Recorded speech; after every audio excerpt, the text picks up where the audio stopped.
Hello, എല്ലാവർക്കും പുതിയ വീഡിയോയിലേക്ക് സ്വാഗതം കേട്ടോ. ഇന്ന് ആദൂപ്പിന് സ്കൂളിൽ ഓണാഘോഷമാണ്. അന്നമ്മേടെ സെക്ഷനിൽ നാളെയാണ്, പക്ഷെ ആൻ്റപ്പൻ്റെ സെക്ഷനിൽ ഇന്ന് തന്നെയാണ് കേട്ടോ. പക്ഷെ ആൻ്റപ്പന് വേറെ ട്രഡീഷണൽ ഡ്രസ്സ് ഇട്ടുണ്ടെന്ന് പറഞ്ഞു. പക്ഷെ ആദൂട്ടൻ അവിടുത്തെ പുലിയാണ്. പുലി ഡ്രസ്സൊക്കെ നമ്മൾ വാങ്ങിയിട്ടുണ്ട്. അപ്പം അവർക്ക് ഇലയിൽ ചോറ് കെട്ടി കൊണ്ടുപോകണമെന്ന് പറഞ്ഞു. അപ്പം ഞാൻ വല്ലപ്പോഴാണ് ഇങ്ങനെ എല്ലാവരൊക്കെ ചോറൊക്കെ കിട്ടി ഇങ്ങനെ സ്കൂളിൽ എന്തെങ്കിലും പറഞ്ഞാലൊക്കെ കൊടുക്കാറുള്ളൂ. അല്ലെങ്കിൽ പിന്നെ RCCക്ക് ചോറ് ചോദിച്ചു വരും. അപ്പം അങ്ങനെയുള്ളവർക്കും കിട്ടുള്ളൂ. അപ്പോൾ ചോറ് കിട്ടാനായിട്ടുള്ള പരിപാടിയില്ല. പക്ഷെ നാട്ടിലേക്ക് പോകുന്ന കാരണം ഞാൻ വാങ്ങി വെച്ചേക്കുന്ന സാധനങ്ങൾ ഇങ്ങനെ അവസാനിപ്പിച്ചുകൊണ്ടിരിക്കുക. അല്ലെങ്കിൽ ഇവിടെ ഇരുന്നിട്ട് നാശാവില്ലോ. അപ്പോൾ ഉള്ള സംഭവമൊക്കെ വെച്ചിട്ട് ഒരു തോരനും മുട്ടപ്പൊരിക്കലും അങ്ങനെയൊക്കെ ആയിട്ട് ഒരു പൊതിച്ചോറ് കിട്ടാമെന്ന് വിചാരിക്കാം. അപ്പം നമുക്ക് പണികൾ തുടങ്ങാം.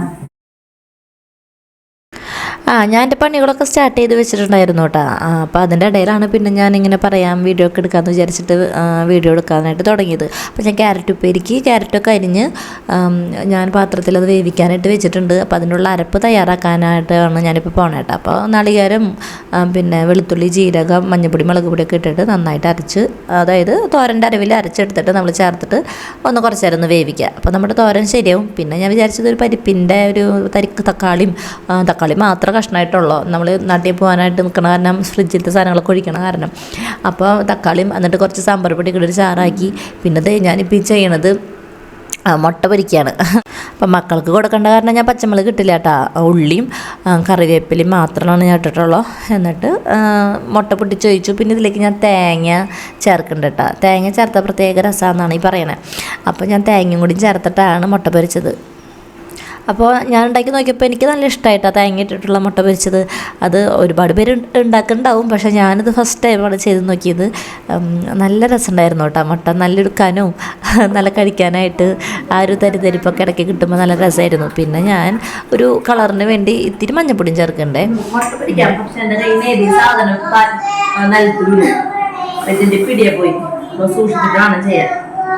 ഇതിന്റെ ഒരു പാത്രം മാത്രമേ ഉള്ളൂ. പിന്നെ നാശായ പാത്രം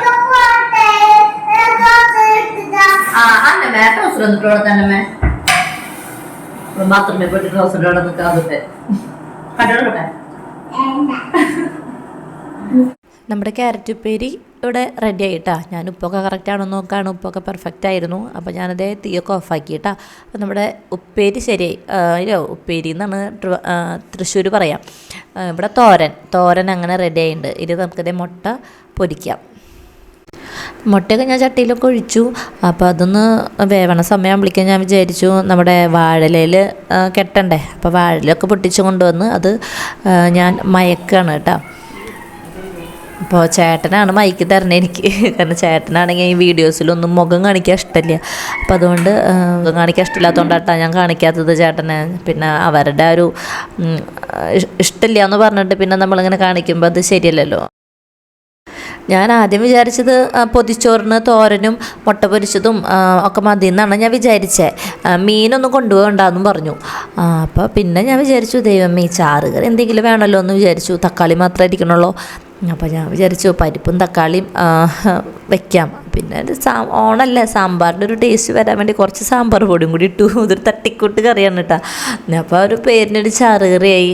അപ്പോൾ ഒരു പൊതിച്ചോറ് തുറക്കുമ്പോൾ മോൻ മാത്രം നാണം കേടണ്ട. അവരൊക്കെ ഒരുപാട് കറി കൊണ്ടുവരുമ്പോൾ അവന് അധികം കറിയൊന്നും ഇല്ലെങ്കിൽ അത് അവൻ്റെ നാണക്കേടല്ലെന്ന് വിചാരിച്ചു. അപ്പോൾ ഞാൻ പെട്ടെന്നാണ് റെഡിയാക്കിയതല്ല.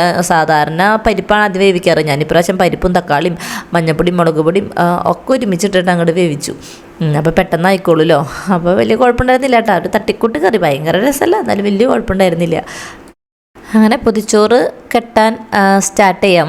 അപ്പോൾ അതിൻ്റെ ഇടയിൽ മുട്ടയൊക്കെ പൊരിച്ച് വെച്ചത് എൻ്റെ അടുത്ത് ഇടയ്ക്കൊക്കെ ഓരോന്ന് പോയി തിന്നുണ്ടായിരുന്നു കേട്ടോ. എൻ്റെ അവസാനം എനിക്ക് മുട്ട ഉണ്ടായില്ല ഉച്ചയ്ക്ക് കഴിക്കാൻ. അപ്പോൾ അതേ ആദൂട്ടൻ്റെ ഉടുപ്പിടാണ്ട് വന്ന് നിൽക്കുക. ഞാൻ പറഞ്ഞതാ പോടാന്ന് പറഞ്ഞ് കാണിക്കുക. അവൻ മനഃപൂർവ്വം അവിടെ വന്ന് നിൽക്കുകയാണ്. പക്ഷെ അവൻ അറിയണ്ടായിരുന്നില്ല ഇടയ്ക്കിടെ പെടുമെന്നുള്ള കാര്യം. അപ്പോൾ ഞാനത് മറച്ച് വെച്ചേക്കാണ്. അപ്പോൾ പിന്നെ ഞാൻ മുട്ടയും പരിപ്പ് കറിയും തോരനും വെച്ചു. അച്ചാറ് പിന്നെ അവനായതുകൊണ്ട് വെച്ചില്ല. എന്നിട്ട് ആദ്യം കുറച്ച് നാളെ ഞാൻ ഈ ഇത് കെട്ടിയിട്ട്, സാധാരണ എനിക്ക് പൊതിച്ചോറ് ചേട്ടനാണ് കെട്ടിത്തരാം. ഇത് ഞാൻ തന്നെ കെട്ടണ്ടേ.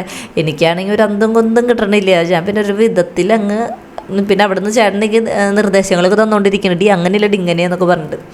അപ്പം അങ്ങനെ ഒരു വിധത്തിൽ അങ്ങ് കെട്ടി പാക്ക് ചെയ്ത് വെച്ചു കേട്ടോ. അപ്പോഴേക്ക് ഞാൻ അതോട്ടിനോട് ഞാൻ ദേഷ്യപ്പെട്ട് പറഞ്ഞു ഒന്ന് പോടാന്ന് പറഞ്ഞിട്ട് വേഗം അവൻ അങ്ങ് ഓടിപ്പോയി. ഞാൻ അതോട്ടിൻ്റെ ഡ്രസ്സൊക്കെ മാറ്റിക്കലാണ് അടുത്ത പണി. അപ്പോൾ പുലിയുടെ ഡ്രസ്സ് കണ്ട അതാ കിടക്കുന്നതാണ് പുലിയുടെ ഡ്രസ്സ്. അത് ആൻ്റപ്പന് വേറെ ഡ്രസ്സൊന്നുമില്ല, ഈ ഡ്രസ്സാണ് അവന് ഇട്ട് പോകണത് കേട്ടോ. ഇത് നമ്മളന്ന് സൂഡിയോന്ന് വാങ്ങിയതാണ് ആൻ്റപ്പൻ്റെ ഈ ടീഷർട്ട്. നല്ല രസമുണ്ടായിരുന്നു കേട്ടോ കാണാൻ.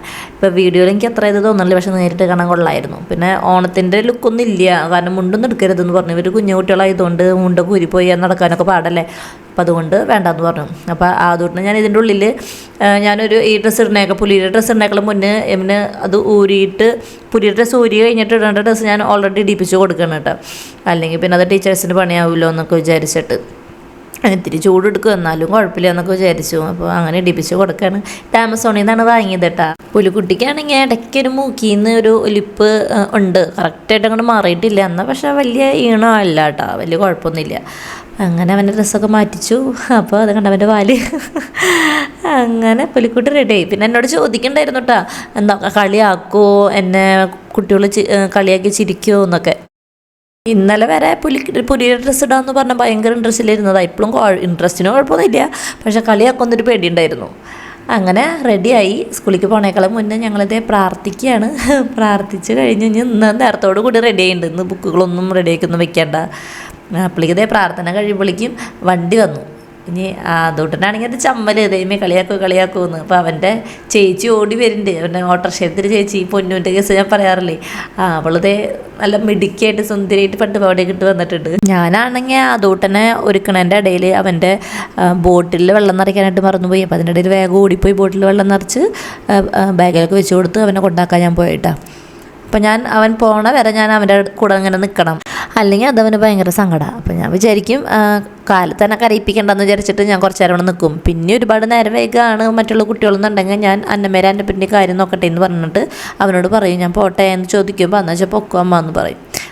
അങ്ങനെ അതേ അന്നമ്മയ്ക്ക് എൻ്റെ പിന്നെ പോകാറുള്ള സമയമായി. അപ്പോൾ അവരെയും കൊണ്ടൊന്ന് പ്രാർത്ഥിപ്പിച്ചിട്ടാണ് പിന്നെ അവരെ വിടുക. എനിക്ക് സമയം കിട്ടുന്നതിനനുസരിച്ച് ഞാനും കൂടെ നിന്ന് അവരുടെ കൂടെ പ്രാർത്ഥിക്കും കേട്ടോ. എന്നിട്ട് അവർ രണ്ടുപേരെ തലയിലും കൈവച്ചൊന്ന് ബ്ലെസ് ചെയ്യും. എന്നിട്ടാണ് മിക്കവാറും സ്കൂളിലേക്ക് വിടാറ്. അപ്പോൾ മാമനവിടെ വെയിറ്റിംഗ് ആണ്. അപ്പോൾ ഞാൻ അന്നമ്മേനെ അൻ്റെപ്പിനെയും കൊണ്ടാക്കിയിട്ട് വരട്ടെ കേട്ടോ വേഗം. അപ്പം അന്നമ്മയ്ക്കൊരു സങ്കടമുണ്ട്, ഇന്ന് അവരുടെ സ്കൂളിൽ പൂട്ടും, ആദൂട്ടൻ്റെയും പൂട്ടും ആൻ്റെപ്പൻ്റെയും പൂട്ടും. അന്നമ്മയ്ക്ക് മാത്രം നാളെയാണ് പൂട്ടുള്ളൂ. അപ്പോൾ ആ ഒരു സങ്കടം ഉണ്ട് ആൾക്ക്. പിന്നെ കുഴപ്പമില്ല, പിന്നെ സെലിബ്രേഷൻ ആയതുകൊണ്ട് വലിയ കുഴപ്പമൊന്നുമില്ല. ഇന്ന് ഹിസ്റ്ററി എക്സാമാണ് അന്നമ്മയ്ക്ക്. അപ്പോൾ പഠിച്ചിട്ടൊക്കെയാണ് പോയിരിക്കണേ. ഇവർക്ക് ഓണത്തിൻ്റെ എക്സാമൊക്കെ ഓണം കഴിഞ്ഞിട്ടാണ്, ഈ വെക്കേഷൻ കഴിഞ്ഞ് വന്നിട്ട് ഒരാഴ്ച കഴിഞ്ഞവർക്ക് എക്സാം തുടങ്ങുകയാണ്.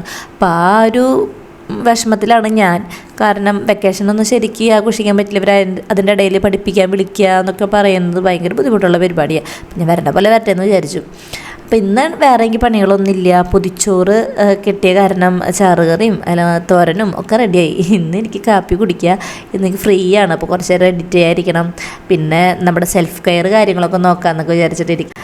നമ്മൾ എല്ലാത്തിനും സമയം മാറ്റി വയ്ക്കണ പോലെ തന്നെ നമ്മുടെ കാര്യങ്ങൾ ചെയ്യാനും സെൽഫ് കെയറിന് നല്ലൊരു കുറച്ച് സമയം നമ്മൾ മാറ്റി വെച്ച് കഴിഞ്ഞാൽ നല്ലതാണ് കേട്ടോ. നമ്മുടെ സ്കിന്നിനായിക്കോട്ടെ, നമ്മുടെ ഹെയറിനായിക്കോട്ടെ, നമ്മുടെ സോളിനായിക്കോട്ടെ, എല്ലാത്തിനും വേണ്ടിയിട്ട് കുറച്ച് സമയം നമ്മളത് മാറ്റി വയ്ക്കണം.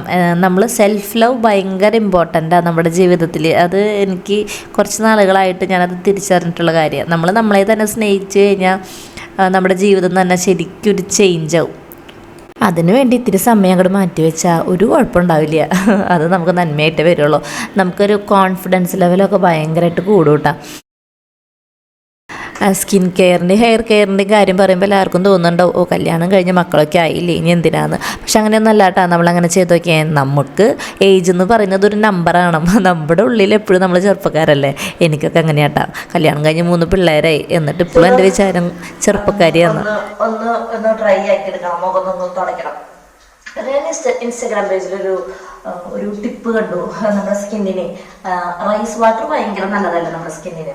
അപ്പോൾ നമ്മൾ ചിലപ്പോൾ മിക്കവാറും എനിക്ക് പച്ചവെള്ളം മിക്കവാറും മറക്കും. ചിലപ്പോൾ അത് പുളിച്ചുണ്ടാവും. ചിലപ്പോൾ കറക്റ്റായിട്ട് എടുത്ത് വയ്ക്കാൻ 2 നമ്മൾ ചിലപ്പോൾ മറക്കും. അപ്പോൾ ഞാനിപ്പോൾ എന്താ ചേർന്ന് വെച്ച് കഴിഞ്ഞാൽ കറക്റ്റ് ഇങ്ങനെ അരി കൂട്ടുന്ന സമയത്ത് കുറച്ച് വെള്ളം ഉണ്ടെങ്കിൽ ഞാൻ ഇങ്ങനെ വെറുതെ ഇങ്ങനെ കഴുകാറുണ്ട്. മുഖം എടുത്തിട്ട് വെറുതെ ഇങ്ങനെ കഴുകാറുണ്ട്. അപ്പോൾ ഇൻസ്റ്റാഗ്രാം പേജിൽ അപ്പോൾ ഒരു ടിപ്പ് പറഞ്ഞത് ഈ റൈസ് വാട്ടർ നിങ്ങൾ ഐസ് ട്രേ അതിൽ വെക്കുക. എന്നിട്ട് കാലത്ത് നമ്മൾ മുഖം കഴിഞ്ഞതിന് ശേഷം ഈ ഐസ് വെച്ചിട്ട് ഒന്ന് റബ്ബ് ചെയ്ത് കൊടുക്കാറ്. അത് നല്ലൊരു ടിപ്പ്. അപ്പോൾ ഞാൻ അങ്ങനെ വാട്ടറിന്റെ ക്യൂബ് ഉണ്ടാക്കി വെച്ചിട്ട് ഞാൻ കാട്ടിത്തരാം. ആ ക്യൂബ് ശരിക്കും ഇപ്പോൾ വെള്ളം പോലെ തോന്നുള്ളൂ, പക്ഷെ ചെറിയ സൂക്ഷിച്ച് നോക്കി കഴിഞ്ഞാൽ ചെറിയൊരു കട്ടിയുണ്ട്. അപ്പോൾ അത് ജസ്റ്റ് ഇങ്ങനെ റബ്ബ് ചെയ്യാം മുഖത്ത്. ഈ ഐസ് നമ്മൾ മുഖത്ത് റബ്ബ് ചെയ്യുന്നത് ഓൾറെഡി നല്ലതാണ്. അപ്പൊ ഈ വാട്ടർ ഐസ് വാട്ടർ കൊണ്ടാകുമ്പോൾ ഈ കഞ്ഞിവെള്ളം കൊണ്ടാകുമ്പോൾ ഭയങ്കര നല്ലതാണ്. ഇതിങ്ങനെ സ്ക്രബ് ചെയ്യണ പോലെ ഒരു എഫക്റ്റ് കിട്ടുന്നുണ്ട് കേട്ടോ എനിക്കിറങ്ങി മൂക്കിൻ്റെ ഈ സൈഡിൽ ചെറിയ ഇങ്ങനെ ചെറിയ ആണി പോലെയൊക്കെ വരും. എൻ്റെ അത് പോകുമ്പോൾ ചെറിയൊരു കുഴി പോലെ വരും. അപ്പോൾ ഞാനിങ്ങനെ സ്കിൻ കെയർ ചെയ്യാനായിട്ട് തുടങ്ങിയ പിന്നെ എനിക്കതിനൊക്കെ നല്ല മാറ്റം കേട്ടോ. അത് ചെറുതായിട്ട് ഇങ്ങനെ അത് ശൃംഗായി വരണ പോലെ തോന്നുന്നുണ്ട്, ഇങ്ങനെ അടഞ്ഞടഞ്ഞ് വരണ പോലെ. അപ്പം നല്ല ഈ കഞ്ഞിവെള്ളത്തിൻ്റെ ഞാൻ എന്താണ് ചെയ്യുന്നത്, അതിനേക്കാൾ മുന്നേ നമ്മൾ സ്കിൻ കെയർ ഒക്കെ ചെയ്യില്ലേ. അപ്പോൾ അങ്ങനെ നിങ്ങളത് ചെയ്ത് കഴിഞ്ഞാൽ നമ്മുടെ സ്കിന്നിൻ്റെ ആ ഒരുപാട് പ്രശ്നങ്ങൾ മാറും കേട്ടോ. അങ്ങനെ ഐസ് ക്യൂബ് കൊണ്ടുള്ള റബ്ബിംഗ് ഒക്കെ കഴിഞ്ഞിട്ട് ഞാൻ എൻ്റെ സ്കിൻ കെയർ തുടങ്ങാൻ കേട്ടോ. അപ്പം ഞാൻ ചെയ്യാറുള്ള മെത്തേഡാണ് കേട്ടോ അത്. ഞാൻ ആദ്യം എൻ്റെ ടോണർ യൂസ് ചെയ്യും. ടോണർ യൂസ് ചെയ്യുന്നത് നമ്മുടെ സ്കിന്നിൻ്റെ pH ലെവലൊക്കെ കറക്റ്റ് ആക്കാനൊക്കെ ആയിട്ട് നല്ലതാണ്. പിന്നെ ഇതിൽ ഞാൻ നിയാസിനമൈഡ് ഉണ്ട്. അപ്പോൾ അത് നമ്മുടെ സ്കിന്നിന് ഒരു നല്ലൊരു ബ്രൈറ്റനിങ് എഫക്റ്റും നമ്മുടെ സ്കിന്നിന് വളരെ നല്ലതാണ്. അപ്പോൾ അതുകൊണ്ട് ഞാനൊരു ടോണർ അപ്ലൈ ചെയ്യും. അപ്ലൈ ചെയ്ത് കഴിഞ്ഞിട്ട് ജസ്റ്റ് ഒന്ന് ഡ്രൈ ആയിട്ട് പോകണം, എന്നിട്ടാണ് നമ്മൾ മോയ്സ്ചറൈസർ തേക്കാൻ പാടുള്ളൂ. എന്നിട്ട് എൻ്റെ ഡ്രൈ ആയി. അപ്പോൾ ഞാൻ അതേ മോയ്സ്ചറൈസർ അപ്ലൈ ചെയ്യാണ്. എൻ്റെ ഒരുമാതിരി സാധനങ്ങളൊക്കെ എക്കോളജിക്കാരിയാണ് കേട്ടോ. നല്ല ബ്രാൻഡാണ്, എനിക്ക് പേഴ്സണലി ഇഷ്ടമാണ്.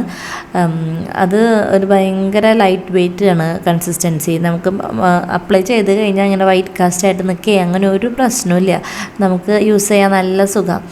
അത് കഴിഞ്ഞപ്പോൾ ഞാൻ നെക്സ്റ്റ് യൂസ് ചെയ്യാൻ പോകുന്നത് നമ്മുടെ സൺസ്ക്രീമാണ്.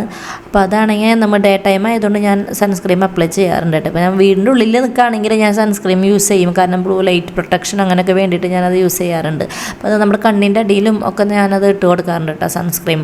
നമ്മുടെ സ്കിന്നിന് ഭയങ്കര നല്ലത്, ഇങ്ങനെ ഏജ് ആവണേനും അതിനൊക്കെ വളരെ നല്ലതാണ്. എന്നിട്ട് കുറച്ച് നേരം ഇങ്ങനെ മസാജൊക്കെ ചെയ്ത് കൊടുക്കും. അപ്പോൾ നമ്മുടെ അത് രക്തോട്ടത്തിനും ഒക്കെ വളരെ നല്ലതാണ്.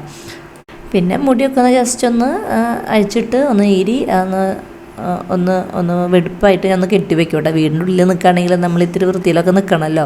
ഇതാണ് എൻ്റെ സ്ഥിരമായിട്ടുള്ളൊരു കെട്ടിവെപ്പ് കേട്ടോ. ഇങ്ങനെ കെട്ടിവെക്കും, എന്നിട്ട് എൻ്റെ ബാക്കിയുള്ള പണികൾ ചെയ്യും. ഇനി ഞാൻ എൻ്റെ കാപ്പിയൊക്കെ ചൂടാറി. അപ്പോൾ ഞാൻ സുഖമായിട്ട് പുറത്ത് വന്നിരുന്നൊന്ന് കാപ്പി കുടിക്കാമെന്ന് വിചാരിക്കുക, പ്രകൃതി ഭംഗിയൊക്കെ ആസ്വദിച്ച്. അപ്പോൾ പാച്ചൂട്ടിനെ അവിടെ ഇരിക്കുന്നുണ്ട്. പാച്ചൂട്ടിനെ വിളിച്ചിട്ട് വരുന്നില്ല അവൻ. എൻ്റെ കാപ്പി കുടി കഴിഞ്ഞ് പിന്നെ ഞാൻ അമ്മേനെ ഫോൺ വിളിച്ചുകൊണ്ടിരിക്കുക കേട്ടോ. അപ്പോൾ ആ സമയത്താണ് പിന്നെ അവൻ വരണേ. അപ്പോൾ പിന്നെ ഞാൻ അവനത് കയറ്റി വെച്ച് പിന്നെ അവനായിട്ട് കുറച്ച് സൊറ പറഞ്ഞിട്ടൊക്കെ ഇരിക്കും. അവൻ ഇത്തിരീശ വർത്താനൊക്കെ പറയാനായിട്ട് തുടങ്ങി. മക്കൾ പോയി കഴിഞ്ഞാൽ പിന്നെ എനിക്ക് കൂട്ടിവനുള്ളൂ. പിന്നെ എൻ്റെ പിന്നാലെ ഇങ്ങനെ നടക്കും. കൂടിനുള്ളിലില്ലാത്തതുകൊണ്ട് എപ്പോഴും എൻ്റെ കൂടെ ഇങ്ങനെ നടന്നുകൊണ്ടിരിക്കും. പിന്നെ എൻ്റെ മേത്ത് കയറിയിരിക്കണം, കയറിയിരുന്നിട്ട് അവൻ ഉറങ്ങണം. അതാണ് അവൻ്റെ സ്ഥിരം അവൻ്റെ ചെയ്തികൾ കേട്ടോ. എനിക്ക് ഷെയ്ക്കിൻ്റെ ഒക്കെ തരും. അപ്പോൾ ക്യാമറ അവൻ കണ്ടിട്ടില്ല. ക്യാമറ കണ്ടിട്ടുണ്ടെങ്കിൽ അല്ലെങ്കിൽ ഫോണിലൊക്കെ വീഡിയോ കോൾ വിളിച്ചിട്ട് കാട്ടി കൊടുക്കാനാണെങ്കിൽ അവൻ ജീവൻ പോയാലും ചെയ്യില്ല. ഇപ്പോൾ അവന് ക്യാമറ ഉള്ളത് അറിയില്ല. അപ്പോൾ ഞാൻ ഷെയ്ക്കിൻ്റെ ചോദിക്കുമ്പോൾ അതേ കണ്ട അവൻ ഷെയ്ക്കിൻ്റെ ഒക്കെ തരും കണ്ട. ഇവനെ കുഞ്ഞായിരിക്കുമ്പോൾ എനിക്ക് വഴിയിൽ നിന്ന് കിട്ടിയതാണ്. പിന്നെ ഞാൻ അവനെ ഹാൻഡ് ഫീഡിങ് ഒക്കെ കൊടുത്ത് അങ്ങനെ പൊന്നു പോലെ എൻ്റെ ഒരു 4ാമത്തെ മോനെ പോലെ വളർത്തണതാണ്. അപ്പോൾ കൂട്ടിലൊന്നും ഇടില്ല, കൂട്ടിൽ ഇഷ്ടമല്ല. അപ്പോൾ ഞാൻ കൂട്ടിലിടില്ല, അവൻ ഫുൾ ടൈം ഇങ്ങനെ നടക്കും. അപ്പോൾ എനിക്കിടാനും വിഷമാട്ടാ, കാരണം എനിക്ക് കിട്ടിയിട്ട് ഭയങ്കര ഇഷ്ടമായിട്ട് കിട്ടിയിട്ട് പിന്നെ എങ്ങനെ കൂട്ടിലിടാൻ തോന്നാം. അങ്ങനെ അവൻ്റെ കൂടെ ഒക്കെ കുറച്ച് കാര്യമൊക്കെ പറഞ്ഞു. പിന്നെ എനിക്കൊരു പൊതിച്ചോറ് തിന്നണമെന്ന്. അപ്പോൾ ഞാൻ നോക്കിയപ്പോൾ ചേട്ടൻ അവിടെ റെഡിയാക്കി വെച്ചേക്കുന്നാൽ അവിടെ ഇരിക്കണ കണ്ടു. അപ്പോൾ ഞാൻ വിളിച്ചു എന്തെല്ലാം ആക്കി കളയാം. നാക്കലൊന്നല്ല, സാധാരണ നടുകഷ്ണമാണ്, എന്നാലും കുഴപ്പമില്ലല്ലോ, ഇലയിലൊക്കെ മണമൊക്കെ ഉണ്ടാവുമല്ലോ എന്ന് വെച്ചിട്ട് ഞാനങ്ങനെ ചോറ് പാക്ക് ചെയ്യാൻ തുടങ്ങിയിട്ടാണ്. ഈ പൊതിച്ചോറ് നമ്മൾ പാക്ക് ചെയ്ത് വെച്ചിട്ട് തുറന്ന് കഴിക്കുമ്പോൾ ആ വാഴലയിൽ അതിൻ്റെ ഒരു ഇട്ട ചോറിൻ്റെ ഒരു മണം നമ്മുടെ മൂക്കിലേക്ക് അടിക്കും. ഭയങ്കര ഒരു രസമാണ് അല്ലേ അത്. എനിക്ക് ഭയങ്കര ഇഷ്ടമാണ്. അപ്പം ഞാനിവിടെ പൊതിച്ചോറ് പൊതിയുമ്പോഴേക്കും മുട്ട കഴിഞ്ഞിട്ടുണ്ടായിരുന്നു. അപ്പം ഞാൻ എന്ത് ചെയ്തു, മുട്ടയില്ലാണ്ട് എങ്ങനെ പാക്ക് ചെയ്യാമെന്ന് വിചാരിച്ചിട്ട് വേഗം, സമയം ഉണ്ടായിരുന്നില്ല ആ സമയത്താണ് കണ്ട മുട്ട കഴിഞ്ഞ കാര്യം. അപ്പോൾ ഞാൻ വേഗം പോയി ബുൾസൈ അടിച്ചിട്ട് കുറച്ച് കുരുമുളക് ഉപ്പ് കിട്ടു. പിന്നെ എനിക്കായതുകൊണ്ട് അച്ചാറ് കുഴപ്പമില്ലല്ലോ, കുറച്ച് മീനച്ചാറൊക്കെ ഇട്ട് ഞാനിങ്ങനെ പൊതിയാണ് കേട്ടോ. അപ്പോൾ ഒരു പ്രാവശ്യം നേരത്തെ പൊതിഞ്ഞ കാരണം ഇപ്രാവശ്യം വലിയ തപ്പലുണ്ടായില്ല പൊതിയാൻ. അങ്ങനെ വൃത്തിക്കൊക്കെ അങ്ങോട്ട് പൊതിഞ്ഞു. ഇനി കുറച്ച് നേരം കഴിഞ്ഞിട്ട് ഇത് തുറന്ന് നോക്കി കഴിക്കണം. അങ്ങനെ പൊതിച്ചോറ് കിട്ടിയിട്ട് ഞാൻ പിന്നെ കുറച്ച് ക്ലീനിങ് പരിപാടികളുണ്ടായിരുന്നു, അങ്ങോട്ടൊക്കെ പോയി കുളിച്ചു. എല്ലാ പരിപാടികളും കഴിഞ്ഞ് ഉച്ച സമയമായി. അപ്പോൾ എനിക്ക് തോന്നി പൊതിച്ചോറൊക്കെ ഒന്ന് തുറന്ന് കഴിക്കാൻ. അപ്പോൾ അതേ ഞാൻ എന്ത് രസമാണ് ഇങ്ങനെ ഇരിക്കണം കാണാനല്ലേ. എനിക്ക് ഭയങ്കര ഇഷ്ടമായിട്ടാണ്. ഞാൻ തന്നെ ഉണ്ടാക്കിയിട്ട് ഞാൻ തന്നെ പൊക്കി പറയാൻ തോന്നുന്നുണ്ടാവും അല്ലേ. പൊതിച്ചോറ് കഴിക്കാൻ കേട്ടാ. ഞാൻ പൊതിച്ചോറ് തിന്നട്ടെ കേട്ടാ. ഭക്ഷണം കഴിക്കേണ്ട സമയമായി. ഞാൻ പിന്നെ കുറച്ചു നേരം കാപ്പിയൊക്കെ കുടിച്ച് പിന്നെ ഒന്ന് ക്ലീനൊക്കെ ആക്കി മുകളിൽ കുറച്ചു നേരം പോയി ഇടിച്ചായിരുന്നു. പിന്നെ ചോറിനുള്ള സമയമായി. പിന്നെ ഇടിച്ചൊക്കെ പിന്നെ എങ്ങനെ കാട്ടാന്ന് വെച്ചിട്ട് കാണിക്കാത്ത കേട്ടാ.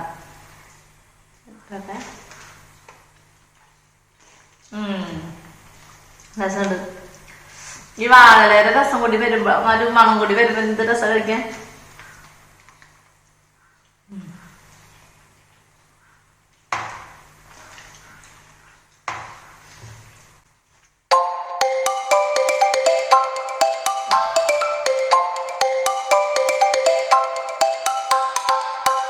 എനിക്ക് പൊതു ചേർത്തിനാ തോന്നി. ഞാൻ പറയോട് പോയി പറയും നമ്മൾ തന്നെ ഉണ്ടാക്കി.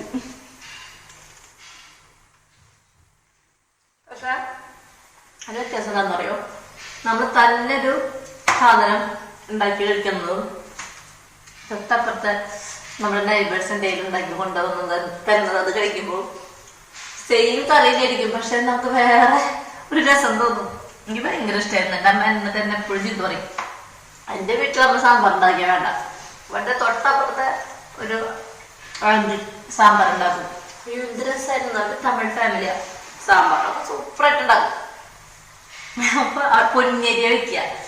അപ്പൊ ദൈവമേ എന്ത് രസം. അപ്പൊ ഞാൻ അവരുടെ വീട്ടിൽ പോയി ചോറ് കുഞ്ഞു വലിപ്പൊന്നും കേട്ടോ. അത് എത്ര 5-ാം ക്ലാസ്സിലോ 6-ാം ക്ലാസ്സിലോ ഒക്കെ സമയത്ത്. അപ്പൊ ചോറിനാന്ന് പറയുമ്പോ സാമ്പാറിന്റെ മണം മുക്കി കടിക്കുമ്പോ ചോറിനാന്ന് പറയും. എന്നിട്ട് ഞാൻ ഇവിടുന്ന് ചോറുണ്ണു. അപ്പൊ വീട്ടിലാണെങ്കിൽ സാമ്പാറാണെങ്കിൽ എനിക്ക് ഇഷ്ടമില്ല. തൊട്ടപ്പുറത്ത് അവർക്ക് എന്റെ കറി ഭയങ്കര ഇഷ്ടമായിരിക്കും. അങ്ങനെ എൻ്റെ പൊതിച്ചോറ് കഴിക്കലോട് കൂടിയിട്ട് ഇന്നത്തെ വ്ളോഗ് ഞാൻ അവസാനിപ്പിക്കാൻ കേട്ടോ. എല്ലാവർക്കും ഇഷ്ടമായെന്ന് വിചാരിക്കുക. ഇഷ്ടമായി എല്ലാവരും ലൈക്ക് ചെയ്തോളൂ കേട്ടോ. പിന്നെ സബ്സ്ക്രൈബ് ചെയ്യാത്തവരുണ്ടെങ്കിൽ സബ്സ്ക്രൈബ് ചെയ്ത് ഹെൽപ്പ് ചെയ്തോളൂ. അപ്പോൾ എല്ലാവർക്കും ടാറ്റ ബൈ. എല്ലാവർക്കും അഡ്വാൻസ്ഡ് ഓണം വിഷസ് ട്ടാ. ഇനി 2 ദിവസം കഴിഞ്ഞിട്ടായിരിക്കും ഞാൻ വ്ളോഗ് ഇടാം. പറഞ്ഞാൽ ഞാനൊക്കെ ഷൂട്ട് ചെയ്തൊക്കെ വെച്ചിട്ടുണ്ട്. പക്ഷേ അതിൻ്റെ ഇടയിൽ തിരക്കിൻ്റെ ഇടയിൽ ചെയ്യാൻ പറ്റുമെന്ന് എനിക്ക് അറിഞ്ഞൂടാ. അപ്പോൾ happy Onam friends. Tata by.